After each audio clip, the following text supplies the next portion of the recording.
And I don't sell anything in the backcountry other than the hush of the land. It takes my guests 3 days to slow down from 1,000 miles an hour down to 3 miles an hour. See, it's amazing what you can learn just by sitting quietly. You hear that? That's a flicker.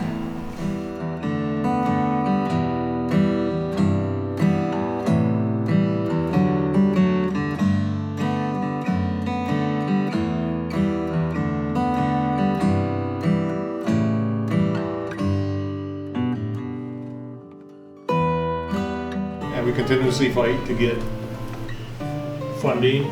They keep pulling backcountry trail funding, putting on front country trails. And I think we should send a letter to the regional forester asking her to consider that the next forest supervisor have actually some wilderness background and some concern about wilderness. We'll move on to the Whitefish Credit Union profile report. So these are our friends from the Whitefish Credit Union. They do member profiles on their website, and they have chosen the Backcountry Horsemen and the 50th anniversary to do that.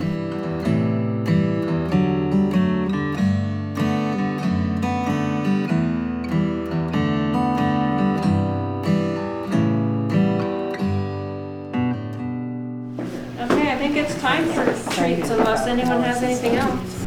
We always bake cookies for everything. Did that just bring the people in? We have a meeting tomorrow night. There'll be cookies there.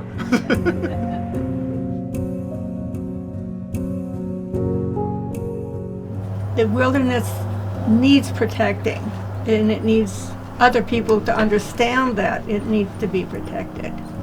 So back to when Arkansas and Missouri and some other states wanted to start joining, one of the huge questions in Montana was, what's their backcountry? And this Lloyd Fagerland we were talking about earlier, he went to Delaware because some people wanted to start backcountry horsemen in Delaware. And he comes back and he goes, backcountry is what they have. It's not the same as ours, but every place has their own backcountry, and that's what they're trying to preserve. So backcountry's relative. It's very relative. To me, backcountry is somewhere quiet. Everybody wants a piece of it. Oil, they want that, or any other minerals that would be in there. They want to harvest timber.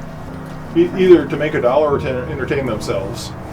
So Yeah, like some motorcycle- millionaire or somebody come along and say, well, I'd like to have this for my own personal use. Mhm. And so we want to keep it public lands, keep stock on public lands is the goal.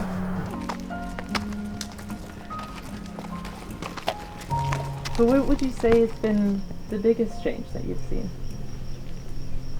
The biggest change has been too many people. We need those wilderness supporters, and we need their donations to nonprofits like the Backcountry Horse and the Bob Marshall Wilderness Foundation.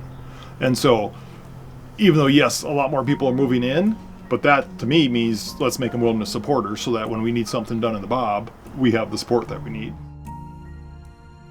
How did you get your first mule? Well, I was begging for a horse. My dad said horses eat too much. He bought me a mule. What did your dad trade for the mule? He traded a 32 Ford Coupe straight across. They wanted $65 for a mule. He traded him straight across for that 32 Ford Coupe. It was the best deal.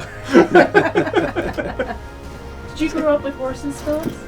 Yes, Okay. I grew up on a ranch, but Dad thought little girls should be in the house. Boring. Boring. We disagreed. The only power I have is right here, there, with you. Because now if I can teach you how to love the wilderness, you're going to be our strongest advocate.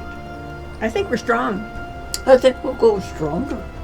I do. I I really do. really do. Because I mean, we have a we great get the young cause. people. We're gonna have the young people.